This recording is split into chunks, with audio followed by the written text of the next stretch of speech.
देखो, अगर आप परफ्यूम बनाना सीख रहे हो ना, तो एक बात है जो मैं गारंटी के साथ कह सकता हूँ। हो सकता है आप रोज़ अरोमा केमिकल्स को खरीदते हो, रोज़ कोई यूट्यूब से नया फ़ॉर्मूला उठा करके उसे बनाने की प्रैक्टिस करते हो और फिर उम्मीद करते हो कि आपके परफ्यूमरी में वो लग्ज़री वाली फ़ीलिंग आ जाएगी, जबकि नहीं आती। अब देखो, परफ्यूमरी या फिर अरोमा केमिकल्स के थ्रू कोई एक ऐसा बूस्टर बनाना या प्रीमिक्स बनाना, ये साइंस का काम है। ये कोई ऐसी चीज़ नहीं है जो मैं किसी एक वीडियो में या कोई भी यूट्यूबर या कोई भी एजुकेटर आपको एक वीडियो के अंदर या एक मैसेज में घोल के पिला देगा और आप सब कुछ सीख जाओगे। बिल्कुल नहीं होगा। अब ये चीज़ें काम क्यों नहीं करती आपके साथ में, चाहे आप फार्मूला उठा के बनाओ या फिर कुछ भी करो। देखो, ये प्रॉब्लम केमिकल्स की नहीं है, ये प्रॉब्लम आपकी सोच की है। अब एक वीडियो के अंदर तो मैं भी आपको नहीं सिखा पाऊँगा, इसीलिए मैंने एक वीडियो बनाई प्रीमिक्स के ऊपर और वहाँ पर लोगों ने कमेंट किए फिक्सेटिव्स को लेकर के, तो मैंने नेक्स्ट वीडियो बनाई फिक्सेटिव्स के ऊपर। जहाँ पर मैंने फिक्सेटिव्स का जो रियल रोल होता है, रियल काम होता है, उसको बताने की कोशिश की कि भाई, अगर आप चैट जीपीटी या गूगल करते हो, एक फिक्सेटिव का काम आपको वहाँ पर जो लिखा हुआ मिलता है, उससे एकदम उलट होता है एक्चुअल में उसका यूज़। जब आप खुद से उसे यूज़ करते हो, तो उसकी परफ़ॉर्मेंस, उसकी लॉन्जेविटी, उसकी मैसेरेशन, उसकी डाइल्यूशन, तमाम चीज़ें होती हैं जिसके आधार पर ये डिसाइड होता है कि वो फ़ॉर्मूला आपके लिए काम करेगा या नहीं। तो उसी फ़ॉर्मूला वाली वीडियो का नेक्स्ट पार्ट मैंने बताया था लास्ट में उसमें कि ये सिंगल पार्ट है, नेक्स्ट पार्ट इसका जल्दी ही आएगा, तो ये नेक्स्ट पार्ट है और इसमें और भी आगे पार्ट्स आएँगे। धीरे-धीरे करके चीज़ें आप भी सीखते चले जाओगे और धीरे-धीरे मैं भी आपको सिखाता चला जाऊँगा। तो इसमें मैं आपको सिर्फ़ एक चीज़ सिखाने की कोशिश ये कर रहा हूँ कि आप यूट्यूब से फ़ॉर्मूला उठाओ या कहीं से भी उठाओ, सबसे पहले तो ये काम बंद कर दो।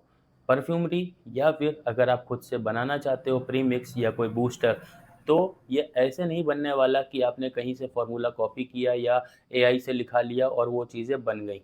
मैं पिछले 1 साल में 500 से ज़्यादा फ़ॉर्मूले एआई के बने हुए टेस्ट कर चुका हूँ। मुझे आज तक एक भी फ़ॉर्मूले में रिज़ल्ट नहीं मिला और जो मैंने अपने एक्सपीरियंस बेस्ड फ़ॉर्मूलेशन बनाई हैं, वो आपके सामने हैं। मेरे 2 प्रोडक्ट इम्यूनिटी बूस्टर और यूदे स्टैमिना, एक्चुअली 3 प्रोडक्ट अतर बेस प्रो।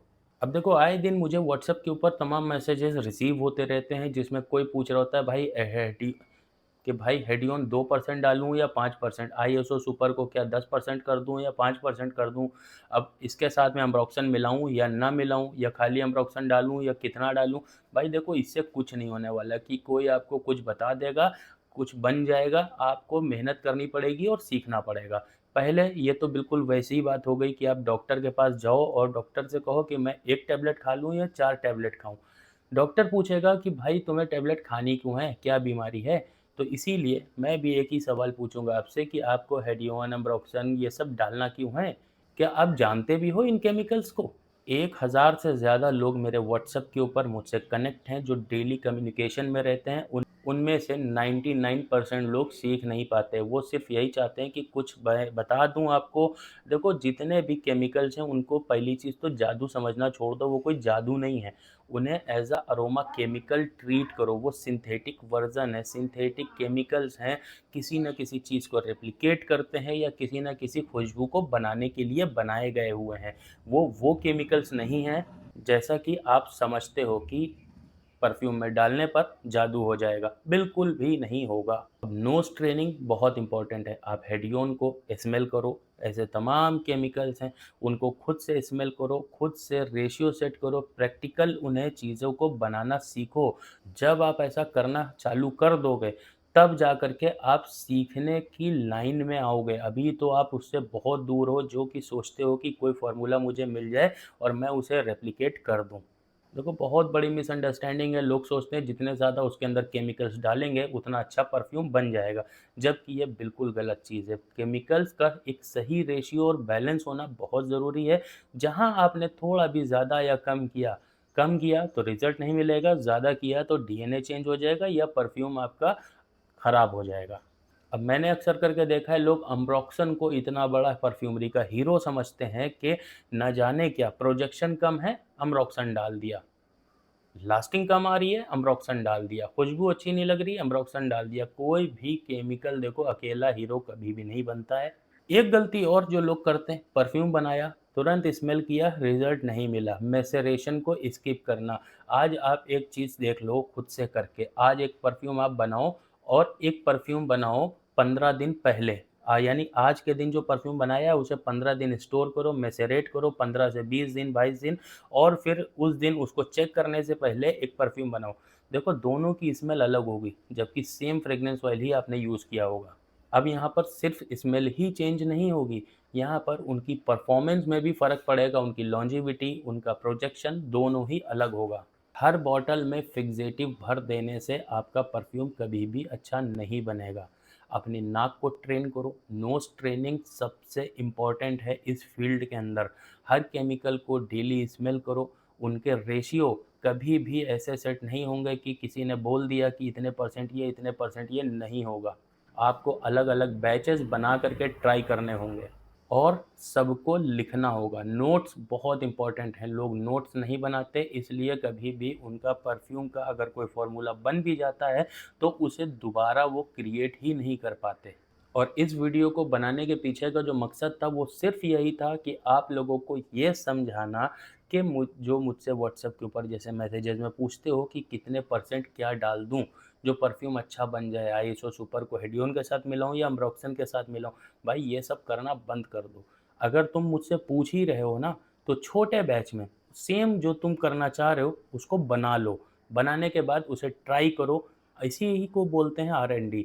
जब वो बन जाएगा तब आपको समझ में आएगा। अब जब आपकी नोज़ ट्रेन है ना, हेडियोन की स्मेल पहचानते हो, आइसो सुपर की पहचानते हो, गैलेक्सो लाइट की पहचानते हो, अम्ब्रोक्सन की पहचानते हो, कैशमीरान की पहचानते हो, तो फाइनल परफ्यूम को स्मेल करने पर आपको समझ में आ जाएगा कि कौन सा केमिकल ज़्यादा है, कौन सा कम है। जब आप इनकी सिंगल अरोमा केमिकल्स की परफॉर्मेंस को समझोगे तो ये सारी चीज़ें कर पाओगे।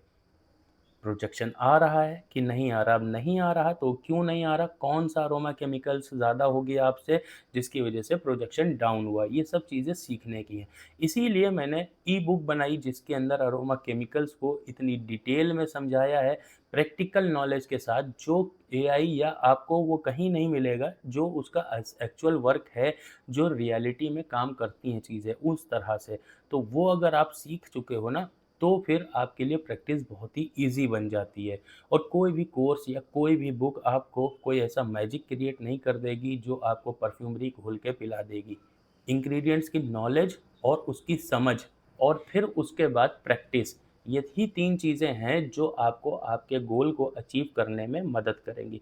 तो आज की वीडियो के अंदर सिर्फ इतना ही।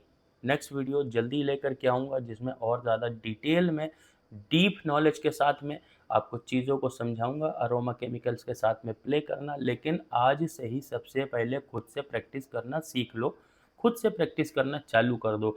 जो भी दिमाग में आ रहा है ना कि इतने परसेंट उतने परसेंट, वो पूछो मत, वो डालो और बनाओ। परसेंटेज वाइज तो मैं भी आपको नहीं बता पाऊंगा या दुनिया का कोई भी इंसान आपको ऐसे नहीं बता पाएगा कि उसमें परफॉर्मेंस क्या ख़राब है क्या सही है, बना के ही चेक करना पड़ता है। तो मैं मिलूंगा किसी नेक्स्ट वीडियो के अंदर। बाय।